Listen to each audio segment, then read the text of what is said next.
Hello everyone, so very warm welcome to my channel earnest physician. Physician discuss कर लिया हम लोगों ने, एपिडेमियोलॉजी डिस्कस कर लिया, क्या पैथोफिजियोलॉजी होती है वो सब के सब हमने मिट्रल स्टेनोसिस की डिस्कस कर लिया है। अब हम बात करने वाले हैं मिट्रल स्टेनोसिस के साइन एंड सिम्टम्स की।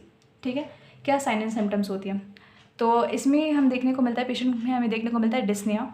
ठीक है, क्यों? क्योंकि अभी हमने पीछे सारी पैथोफिजियोलॉजी क्लियर किया, तो उससे हमें समझ में आ जाना चाहिए कि पेशेंट को डिस्निया देखने को मिलेगा।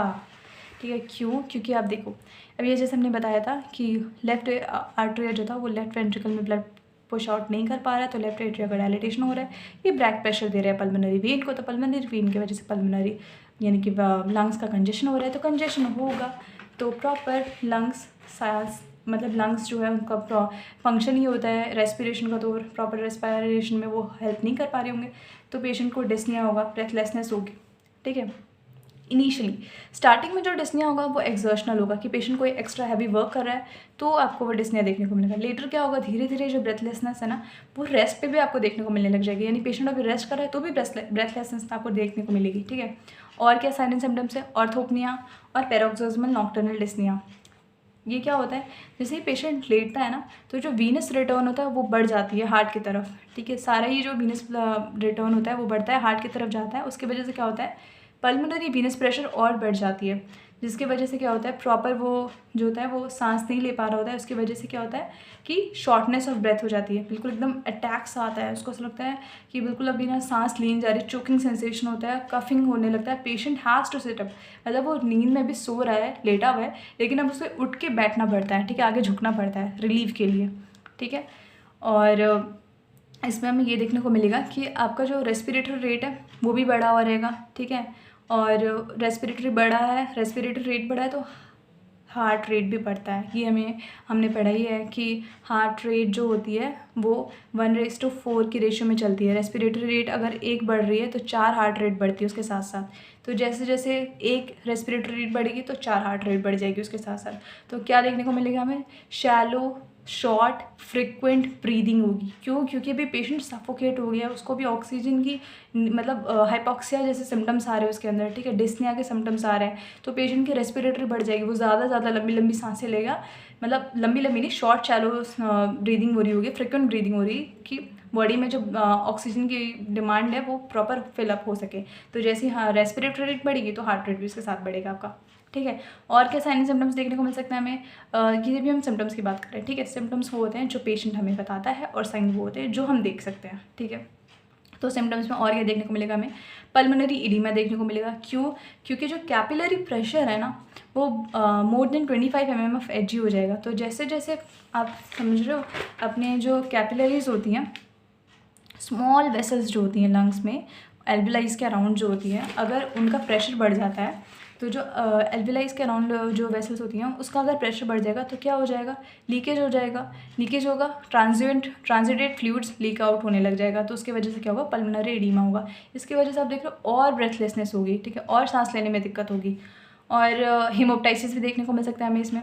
ठीक है, क्या हीमोप्टाइसिस का मतलब होता है ब्लड इन द कफ। ठीक है, और पैल्पेशन होगा, जैसा भी मैंने बताया हार्ट रेट बढ़ेगी तो पैल्पेशंस देखने को मिलेगा, थक थक थक बॉडी में फील होने लगेगा। ठीक है, धड़कन जैसी महसूस होगी, और फैटीग होगा, पेशेंट मतलब बहुत लिथार्जिक होगा, थका हुआ होगा। क्यों? क्योंकि ऑक्सीजन की जो डिमांड है वो ज़्यादा बढ़ गई है। ठीक है, और एनोरेक्सिया होगा, पेशेंट को भूख नहीं लगेगी, और चेस्ट पेन होगा। क्यों? क्योंकि पल्मोनरी हाइपरटेंशन है तो उसकी वजह से वेसल्स जो है कंस्ट्रक्ट हो गए हैं, तो उसकी वजह से जहाँ जैसे वो ब्लड फ्लो स्पीड के साथ फ्लो हो रहा है वहाँ पे, ठीक है, प्रेशर रेजिस्टेंस के साथ फ्लो हो रहा है, तो वहाँ पे चेस्ट पेन देखने को मिलेगा हमें, और नोजिया वॉमिटिंग के साइन देखने को मिलेंगे, हेडेक होगा, डिजीनेस होगा। ठीक है, आंखों के सामने ब्लरी विजन आएगी। ठीक है, चक्कर जैसे आ रहे होंगे, और राइट वेंट्रिकुलर फेलियर के साइन आपको देखने को मिलेंगे। तो उसका साइन आपको देखने को मिलेगा क्या, कि पेरिफेरल एडीमा, यानी कि हाथों पैरों में सूजन देखने को मिलेगी आपको। ठीक है, ये तो सारे साइन ये साइन में। अभी हम बात कर रहे हैं नेक्स्ट कि क्या क्या साइन होंगे, ये जो हम देखते ही बता सकते हैं कि हाँ ये पेशेंट इस डिजीज़ का है। साइन होते हैं जो हम देख सकते हैं, और सिम्टम्स होते हैं जो पेशेंट आके हमें बताता है। तो अब हम साइंस की बात करते हैं, क्या साइंस होंगे। साइन होगा कि पेरिफेरल और फेशियल साइनोसिस देखने को मिलेगा हमें। ठीक है, पेरिफेरल और फेशियल साइनोसिस। साइनोसिस मतलब ब्लूइश डिस्कलरेशन, ठीक है। ब्लू कलर की डिस्कलरेशन क्यों हो जाएगी? क्योंकि ऑक्सीजन की सप्लाई कम हो गई है, इसके वजह से वहाँ पे ब्लूइश डिस्कलरेशन देखने को मिलेगा। इन्हें हम मिट्रल फेसिस भी कह रहे होते हैं। साथ ही साथ पेरिफेरल वेजो कंस्ट्रक्शन भी हो गया है, उसकी वजह से और पेरिफेरल साइनोसिस देखने को मिलेगा। यानी कि जो वेसल्स होती हैं उनका ल्यूमेन जो होता है, ये अगर नॉर्मल वेसल चल रही है तो उनका ल्यूमेन कैसा कंस्ट्रक्ट हो गया है, ठीक है। तो ब्लड स्पीड से फ्लो कर जाएगा यहाँ से। तो ब्लड अगर स्पीड से यहाँ से फ्लो कर जाएगा तो यहाँ की जो सेल्स हैं उसको प्रॉपरली सप्लाई नहीं कर पा रहा होगा। अगर प्रॉपर सप्लाई नहीं कर पाएगा तो साइनोसिस के साइन एंड सिम्टम्स देखने को मिलेंगे हमें, ठीक है। और पल्स की बात करें हम तो पल्स कैसा होगा? कैरेक्टर क्या होगा पल्स का? पल्स होगी लो, इरेगुलर रिदम होगा पल्स का, ठीक है। जुगुलर वीनस प्रेशर बढ़ा हुआ मिलेगा, ठीक है, पैल्पेट कर सकते हो आप।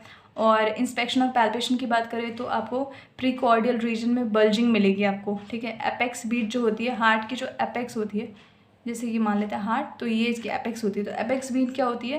एपेक्स बीट जो है वो राइट वेंट्रिकुलर हाइपरट्रॉफी में क्या होगी? एपेक्स बीट शिफ्ट हो जाएगी और एपेक्स बीट की साउंड ने आपको बहुत स्लो मिलेगी, टेपिंग साउंड आपको देखने को मिलेगी, ठीक है। ये सारा आप इंस्पेक्शन और पैल्पेशन में कर रहे हो। और अगर पल्मोनरी हाइपरटेंशन है तो क्या साइन आपको देखने को मिलेगा? तो पल्मोनरी आर्टरी डायलेट हो गई होगी। तो पल्मोनरी आर्टरी डायलेट हो जाएगी तो पैल्पेबल पल्सेशन मिलेंगे आपको सेकेंड इंटरकॉस्टल स्पेस में, ठीक है। इंटरकॉस्टल स्पेस क्या होता है? दो रिब्स के बीच जो स्पेस होता है उसको इंटरकॉस्टल स्पेस बोलते हैं। तो सेकेंड इंटरकॉस्टल स्पेस में आपको पैल्पेबल पल्सेशंस देखने को मिलेंगे। और अगर राइट वेंट्रिकुलर हाइपरट्रॉफी है तो आपको विजिबल पैल्पेबल एपिगैस्ट्रिक पल्सेशन देखने को मिलेंगे, ठीक है। यानी कि आप पल्सेशंस जो है वो फील कर सकते हो एपिगैस्ट्रिक रीजन में, ठीक है। और ऑस्कल्टेशन में क्या आपको S1 S2 साउंड्स जो होते हैं, वैसे तो ये नॉर्मल है ये दोनों साउंड, मगर अभी ये जो साउंड है आपको बहुत लाउड मिलेंगे, ठीक है। मिट्रल स्टेनोसिस की वजह से S1 साउंड लाउड मिलेगा और S2 साउंड लाउड मिलेगा पल्मोनरी हाइपरटेंशन की वजह से, ठीक है। मिट्रल ओपनिंग स्नैप सुनने को मिलेगी आपको, शार्प स्नैपी होगी। जो मिट्रल वैल्व्स है, जो लीफलेट्स है वो ओपन होंगे ना, वो आपको ओपनिंग स्नैप साउंड सुनने को मिलेगा, ठीक है। और इजेक्शन क्लिक्स देखने को मिलेंगे। डायस्टोलिक मर्मर मिलेगा मिट्रल स्टेनोसिस की वजह से, क्योंकि अभी जो है वेंट्रिकल्स डायलेट हुए हैं फिलिंग के लिए, तो एट्रिया से ब्लड आ जाना चाहिए नीचे प्रॉपर। लेकिन अगर मिट्रल स्टेनोसिस है तो ब्लड जो है वो टर्बुलेंट फ्लो हो रहा होगा, ठीक है, विद वॉयलेंसी के साथ फ्लो होगा, तो वो एक साउंड प्रोड्यूस करेगा during the diastole of the ventricles. तो diastolic murmur of mitral stenosis. और पैनसिस्टोलिक मर्मर मिल सकता है ट्राइकस्पिड रिगर्जिटेशन का, ठीक है। और वैसे मर्मर्स के बारे में और अगर आपको डिटेल के बारे में जानना है तो मर्मर्स के हार्ट मर्मर्स पे ऑलरेडी एक वीडियो बनी हुई है, आप उसे चेकआउट कर सकते हैं मेरे चैनल पे, ठीक है। फर्दर कंटिन्यू करते हैं। अदर साइन एंड सिम्टम्स आपको क्या देखने को मिलेंगे? टेंडर हिपैटोमेगाली मिल सकता है, असाइटिस मिल सकता है, पेरिफेरल एडीमा मिल सकता है, ठीक है। हाथों पैरों में सूजन मिल सकता है, पेट में पेरिटोनियल फ्लूइड में अगर पेरिटोनियम अगर फ्लूइड का कलेक्शन हो जाए तो असाइटिस बोलेंगे उसको, ठीक है। और हिपैटोमेगाली यानी कि लिवर का इन्लार्जमेंट हो जाए, वो भी टेंडर हो, यानी आप टच करो तो पेन हो रहा है लिवर रीजन में। और राइट साइडेड प्लूरल एफिशन आपको देखने को मिल सकता है। तो ये सारे साइन एंड सिम्टम्स थे। अब हम बात करते हैं कि हम कैसे इन्वेस्टिगेट करेंगे पेशेंट को, ठीक है, कि कैसे पता करेंगे कि हाँ ये पेशेंट मिट्रल इस डिजीज़ का है, ठीक है। तो इसमें हम क्या क्या साइन एंड सिम्टम्स हैं वो सारे इंक्लूड करेंगे। पहले हमने जो साइन एंड सिम्टम्स पढ़ लिए वो, साथ ही साथ अपने जो फिजिकल फाइंडिंग्स हमने करी, इंस्पेक्शन पैल्पेशन वो सारी। अब हम बात कर रहे हैं कुछ लैब इन्वेस्टिगेशंस करवाएंगे, वो भी इंक्लूड करेंगे इसमें। उसमें आता है इलेक्ट्रोकार्डियोग्राम, ईसीजी में हम लीड्स की रीडिंग्स देख रहे होते हैं। तो इसमें हमें एट्रियल फिब्रिलेशन पी मिट्रल देखने को मिलता है। पी मिट्रल कैसे देखने को मिलेगा? लीड 2 की बात कर रहे हैं यहाँ पर हम, और लीड 1 की यहाँ पर बात कर रहे हैं एग्जाम्पल के तौर पर। तो लीड 1 में आप देख रहे हो ये पी वेव ऐसा बना, और लीड 2 में लीड V1 में P wave was like this, ठीक है। अगर पी मिट्रेल होगा तो लीड 2 में जो पी वेव होगा वो उसकी जो फ्लो है वो इस तरीके से बनेगा, ठीक है। और लीड 1 में जो है वो P wave is like this. तो ये क्या होता है? पी मिट्रेल होता है। ये आपको किस चीज़ का मतलब वो दे रही होती है, हिंट दे रही होती है। इसमें लेफ्ट एट्रियल हाइपरट्रॉफी का हिंट दे रही होती है, ठीक है। और अलग अलग लीड्स में अलग अलग रीडिंग होती है ईसीजी की, ठीक है। तो आपको अगर प्रॉपर ईसीजी का डिटेल पढ़ना है तो ईसीजी सीरीज़ बनी हुई है ऑलरेडी, बेसिक टू फाइनल, ठीक है। हिंदी में बहुत ईजिली एक्सप्लेन किया हुआ है, आप उसे चेकआउट करें, ठीक है। नेक्स्ट हम बात करते हैं राइट वेंट्रिकल हाइपरट्रॉफी है, तो उसमें क्या हमें साइन मिलेंगे ईसीजी में? राइट वेंट्रिकुलर हाइपरट्रॉफी है तो जो आर वेव होता है, जो QRS होती है ना, QRS, तो ये जो आर वेव होता है ये टॉल होगा, ठीक है। लीड V1 और V2 में आपको देखने को मिलेगा आर वेव टॉल है। ठीक है। रेडियोलॉजिकल साइंस में देखते हैं कि जो हम radiological examination x ray CT scan chest करेंगे वो सारा, उसमें क्या क्या देखने को मिलेगा। मैं एक्सरे में आपको पल्मोनरी एडीमा देखने को मिल सकता है, ठीक है। और कैली ए और कैली बी लाइंस होते हैं, क्योंकि पल्मोनरी वीनस हाइपरटेंशन हो जाएगा तो कैरली ए और कैरली बी लाइंस आपको देखने को मिलते हैं, ठीक है। इनकी स्मॉल लाइंस हो रही होती हैं, प्रोड्यूस होती है कैरली ए और कैरली बी लाइंस, ठीक है। और नेक्स्ट बात करते हैं और क्या हमें देखने को मिल सकता है। अगर पल्मोनरी आर्टरीज़ की प्रोमिनेंस हो जाए तो मतलब वो भी हमें शो हो जाएगी रेडियोलॉजिकल इन्वेस्टिगेशन में। यानी कि अगर पल्मोनरी आर्टरीज़ जो हैं और उनकी जो ब्रांच है पल्मोनरी आर्टरी में अगर हाइपरटेंशन हो जाए, वो वेजो कंस्ट्रक्ट हो जाए और ठीक है ल्यूमेन नैरो हो जाइए, तो ये प्रोमिनेंट वेसल्स हो जाती हैं। और ये हमें रेडियोलॉजिकल इन्वेस्टिगेशंस में देखने को मिल सकती है कि यहाँ आप देख रहे हो पल्मोनरी आर्टरी जो कंस्ट्रक्ट हो गई, प्रोमिनेंट हो गई है, तो ये साइन आपको बता रहा है कि यहाँ पल्मोनरी आर्टरी हाइपरटेंशन चल रहा था, ठीक है। और आपको इकोकार्डियोग्राम करा सकते हो। इकोकार्डियोग्राम में हार्ट की एक्टिविटी आप एनालाइज करते हो तो उसमें आपको मिट्रल स्टेनोसिस देखने को मिल सकता है। वेल्व की ऑरिफिस और साइज़ के हिसाब से आप मिट्रल स्टेनोसिस जज कर सकते हैं कि कितनी सीवियरिटी पे है, ठीक है। और क्या देखने को मिल सकता है आपको, कैल्सिफिकेशन ऑफ मिट्रल वाल्व भी देखने को मिल सकता है, ठीक है। कैल्सिफाइड मिट्रल वाल्व भी देखने को मिल सकते हैं। अब लास्ट आता है कि हम मैनेज कैसे करेंगे। मैनेजमेंट में आप एट्रियल फिब्रिलेशन है तो कैसे मैनेज करोगे, आप एंटीकोएगुलेंट्स दे सकते हो, ठीक है। कोएगुलेशन ना हो, क्योंकि अभी हमने बात किया था कि अगर एम्बोलाई बना तो वो सिस्टमिक एम्बोलाइज्म कर सकता है, तो यहाँ पे आप एंटीकोएगुलेंट्स स्टार्ट करोगे, डिजॉक्सिन करोगे और बीटा ब्लॉकर्स करोगे, ठीक है। ये सारे हार्ट कार्डियक रेमेडीज़ होती हैं।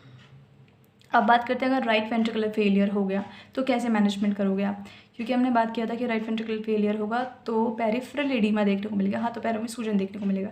तो हमें क्या करना है, सॉल्ट का रिस्ट्रिक्शन करना है। क्यों, क्योंकि सोडियम जो होता है वो वाटर का क्या होता है, एब्जॉर्बिंग होता है और वाटर को रिटेन करके रखता है। तो सोडियम की लिमिट कर देनी है, इनटेक लिमिट कर देनी है, तो सॉल्ट रिस्ट्रिक्शन कर देना है डाइट में। डायूरेटिक्स करना है कि जितना एक्सेस फ्लूइड है वो बाहर निकलता रहे बॉडी से, ठीक है, यूरिन के थ्रू, तो डायूरेसिस देंगे।